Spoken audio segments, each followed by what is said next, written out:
Hey everyone, this is Jonah Johnson with you for another edition of JJ in the Field. Hey guys, Jonah Johnson, Sales Agronomist with PCT Sunrise, and today we are in harvest time in the fall here in Central Ohio, and it's a beautiful day, and we're starting to look at some ear molds in corn. So this is kind of a continuation from a couple weeks ago in our video where we talked about grain quality, kernel quality, and everything that we hope that these corn plants can put into these ears as we're into black layer now, and now we're just waiting for some dry down to occur. And so we want those big healthy ears. We want, if you remember, we want those big deep kernels. We want that yellow grain, that cheddar cheese colored. That's our desire. And so now today we're going to mention a few things that may inhibit grain quality as we get into the end of the year. So if you think about our growing season, it's been an up and down battle, right? So we had wet, cold early. We had some drought spell through the summer, and we had a cold snap for a couple days. It got really unseasonably cold, down in the 30s. Fast forward a couple weeks later, we had rainfall during the pollination and grain field period. And why we're a little concerned about that is because when we have moist, humid conditions, that while these plants are first silking, that can bring in ear mold infection. And so when that happens, there's several ear molds that we wanted to talk about today that we're starting to see across the landscape, and for you guys to be cognizant of what to do with those ear molds. So top 3 ear molds that we're seeing this year: number 1, gibberella ear mold; number 2, diplodia ear mold; and number 3, trichoderma ear mold. And so from regards to gibberella ear mold, that is an ear mold that can create deoxynivalenol, or a mycotoxin, or a grain poison. And so that becomes a problem if you're raising monogastrics and you're feeding that corn or selling that, because too many parts per million, ppm, in the grain can be a toxic, and that can be rejected. And so in 2011 we had a big outbreak of that in south central Ohio, and it wasn't even showing the characteristic ear molds at the time, but you can still have it in the grain. So when we have husks on a hybrid that hold really, really tight in, and we have during grain fill period, that can actually harbor gibberella ear mold. And so one way to find that out is if you pull back these husks, and when you walk in the fields of plants where you have a moderately green plant still, and maybe the husk, like in this case, is more brown and premature than it probably should be, when you open up that husk, typically this ear mold is a pinkish cottony ear mold, like you can see, and it typically starts in the tip of the ear. It doesn't always have to be that way, but this is where you'll typically see that, and you can see that ear mold right there.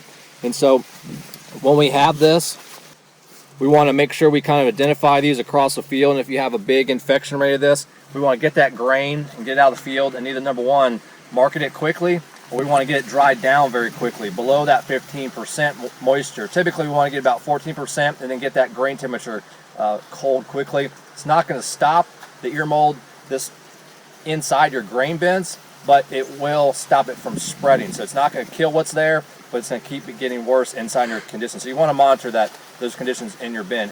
Other ear molds we can see this time of year are diplodia ear rot, and that's typically a white cottony ear mold that starts at the base of the ear and works its way up. Typically bad infections of that, when you pull back the husk, it'll be water soaked and hard to get off. The good news there is typically that's not associated with a mycotoxin or a vomitoxin. The other ear mold that we mentioned, trichoderma, that's typically a green fluffy fungus, and you can see that throughout the ear. A lot of times that'll be associated with sprouting. So when you pull these husks back and you see sprouted kernels on the tips, and you see a light green fluffy mold, that's typically trichoderma. So some other observation we can see on our ears this year, besides some ear molds, when you're walking and looking at ears, we can differentiate when we had a stress in our corn. And so obviously in this ear here, this ear encountered a stress during ladder pollination. So you can see in these kernels here, we had unsuccessful pollination where we didn't set kernels. Now when we rotate the ear, we can note that we had kernels that did pollinate, but then they drew back because the corn, when it hit that stress, that plant said, hey, wait a minute, I can't sustain all these kernels at the lower part of the ear. So they drew back to make sure it could fill most of the ear. And so when you note these yellow, drawn back, pimply type kernels, those are kernels indicate typically we had a stress, usually around nitrogen stress in that plant, and so it drew back. And this all would kind of correlate back to the weather we had when it was hot and dry. Not much water availability in the soil, nitrogen being in the nitrate form typically this time of year needs water for moving into the plant. And so that's when we start to see the plant pre-cannibalize itself. And so that's another thing you want to check out is for stalk quality and then shank quality in your hybrids, because when we have severe stress, we can have weak shanks, and obviously we don't want that to happen when you have an ear drop. One last thing to mention this time of year, you may notice a lot of hybrids that you see a lot of purpling and red. We've seen guys from all over the state asking questions, is this bad? And you may see other examples, it's just the whole plant is just ruby red. And so 9 times out of 10, this is not a disease. This is more or less when that plant reaches black layer, meaning it's like kinking a copper water pipe into your home. When that happens, you no longer have water pressure, right? So when we reach black layer in a plant, that plant no longer can receive carbohydrates into these kernels. When that happens and the plant still has stay green like a lot of these plants do right now, they're still making energy. And then this plant has stored energy in the bank that we talked about all growing season.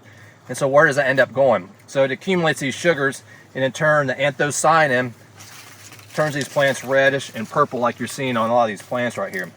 Not a negative thing, just a buildup of sugars, just like we see in the cool wet springs when our plants turn purple. It's a buildup of sugars. And so nothing bad from what Mother Nature's talking to us. So again, take home messages, check out for your ear molds, check for your standability in our fields this time of year. Be cognizant of that. If you do have a lot of, especially the ear molds that can create mycotoxin, make sure you deal with those, try to separate those or get them in a bin, get them dried quickly, and then get that grain cool. And if you think you have a lot of high levels, if you take some to have it tested, maybe you want to get that blended and marketed and off the farm quickly. So for that, hope you found that useful for this week. This is Jonah Johnson with PCT Sunrise. Thanks for watching.